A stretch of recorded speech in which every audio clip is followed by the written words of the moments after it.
What did ancient humans do all day before jobs You existed? wake up when your body is ready. No alarm, no schedule, no place you need to be. You sit up, Perfect. stretch, and ask yourself one question. Imagine not being able to work. I mean, imagine not having to work. Oh my god. What should I do today? For 99% Beautiful of time. human history, this wasn't a hypothetical. This was every single morning for roughly 300,000 years. And the answer to that question looked nothing like the life you're living right now. Modern humans spend about 90,000 hours of their lives working. That's roughly Wow. 1/3 of your waking existence dedicated to a job. But for the overwhelming majority of human history, jobs didn't exist. There was no employment, Beautiful. no wages, no boss, Beautiful. no career ladder to Beautiful. climb. So what did people actually do all day? Let's start with what we know for certain. In 1963, archaeologist Richard Lee conducted a study that would change how we understand prehistoric life. He tracked the daily activities of the Dobeju Hwansi people in Botswana, one of the few remaining groups still living in a way that resembles pre-agricultural human life. He found that adults spent about 2.5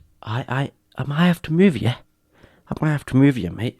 days per week acquiring food. That's roughly 17 hours. The rest of the time, Okay. they did whatever they wanted. And here's the important part. This pattern shows up everywhere anthropologists look. The Hadza in Tanzania, the Ache in Paraguay, the Martu in Australia. Completely different environments, different continents. Same result. About 15 to 20 hours per week spent on survival activities. For context, you probably work twice that. Now, some of you are thinking, but those are modern people.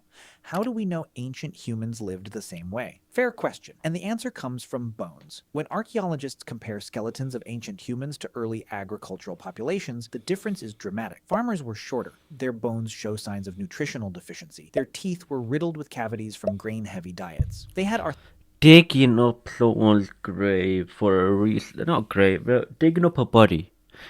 Yeah, from like 100 years ago, or even a million years ago, or whatever.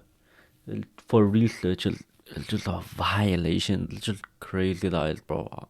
I would hate to be that guy to get my body digged out just for research, just for a YouTube video.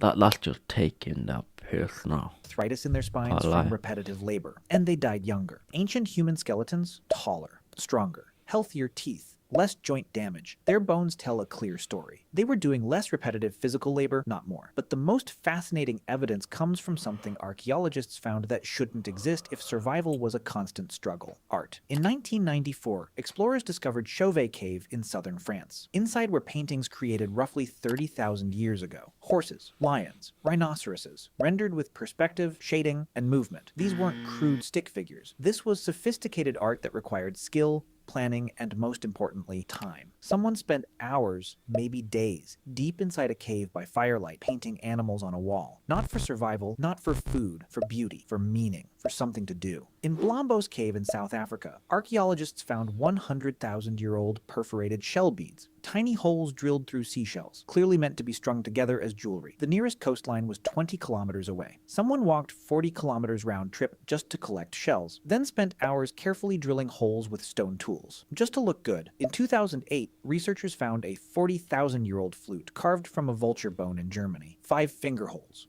perfectly spaced.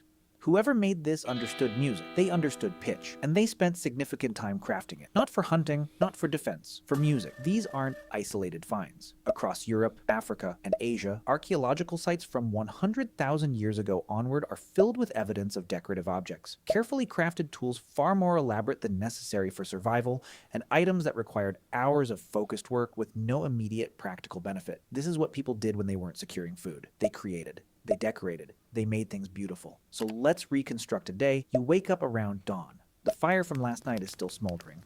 Someone adds wood. You eat leftover meat or fish from yesterday. Maybe some nuts or berries collected the day before. Breakfast is social. People talk. They plan loosely for the day. Not because they have to, because that's what humans do. Around mid-morning, a small group might leave to hunt or gather. But here's the key. You don't go every day. If the hunt was successful 2 days ago and food is stored, you might not leave camp at all. You might spend the morning working on tools, sharpening a spear, weaving a basket, scraping an animal hide to make it soft and usable. This isn't work in the modern sense. There's no clock, no supervisor. You do it because competence matters, because being skilled earns respect, because making things well is part of being human. If hunting happens, it's not the frantic chase you see in movies. Humans are persistence hunters. We track animals at a steady jog for hours until they overheat and collapse. We're the only species that can do this effectively because we can sweat and regulate our body temperature while running. Most animals can't. So No we way. outlast them. The hunt might take 3 to 6 I don't know hours, that. including travel. Then the animal You can't hunt a tiger though. Can't hunt a tiger though. Yeah. You can't. Yeah. is carried back and butchered. Everyone eats. And by early afternoon, the productive part of the day is essentially over. What happens next is what modern people find hardest to understand. Nothing and everything. People rest. They sit in the shade and talk. They play with children. They groom This is basically what I do, yeah. The only difference is, yeah, they have to hunt for their food. I don't hunt for my food. Literally. Other than that, we are the same. each other, picking through hair, reinforcing bonds. They make jewelry from shells or beads or animal teeth. They carve designs into bones or stones. They nap. Anthropologist James Sussman documented that among the Zhuangzi, adults spend roughly 6 hours per day in what he called social time. Not working, not sleeping, just being with other people. How do you know? Talking, laughing, telling jokes. Because in a world without money How do you or know? police or written contracts, your survival depends entirely on your relationships. If people don't like you, they don't have to share food when you're hungry. So you invest enormous amounts of time in those bonds. Not because it's productive, because it's how humans stay human. Wow. Then the sun I would get no food from no one because I hate talking to anyone.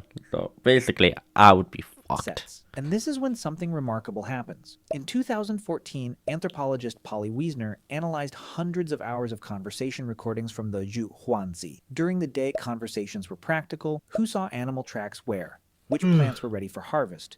Complaints about someone not sharing fairly. But at night, around the fire, 81% of conversations shifted to stories. Myths about how the world began, tales of ancestors who did impossible things, jokes that made everyone laugh, adventures from far away. Wiesner argued that this is where human culture was actually born. Gods, spirits, the past, the future. Things you can only think about when your stomach is full and you're safe. And people didn't go to sleep and stay asleep the way you do now. Historical records from medieval Europe and sleep studies from the 1990s confirmed that before artificial light, humans slept in 2 phases. First, Yeah, sleep I know for this. about 4 hours. I know then this. a wakeful period of 1 to 2 hours in complete darkness. Then second sleep for another 4 hours. I know So this. here's what a full day looked like. About 4 to 6 hours securing food or making tools. About 6 hours in social interaction, storytelling, grooming, playing. About 8 hours sleeping in 2 separate phases, and the rest resting, sitting, watching clouds, doing nothing in particular. Existing without needing to justify your existence through productivity. Then, about 10,000 years ago, something changed. Humans in the Fertile Crescent began planting seeds and domesticating animals. Agriculture. And agriculture is a trap. Once you start farming, you can feed more people. More people means you need more food. More food means more farming. Within a few generations, populations exploded and there was no going back. Because now there were too many mouths to survive by hunting and gathering. You were locked in. And farming required far more labor. Plowing, planting, And that's where the jobs come from.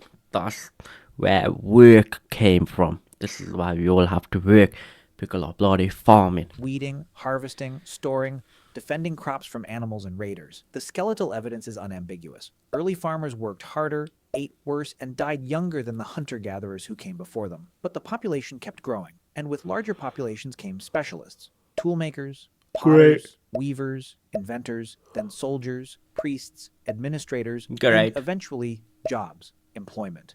The idea that your time belonged to someone else in exchange for resources. By the time we built cities, the original human lifestyle was gone, replaced by schedules, obligations, the need to Boring. work most of your waking hours just to survive in the system we created. Today, you spend 90,000 hours working.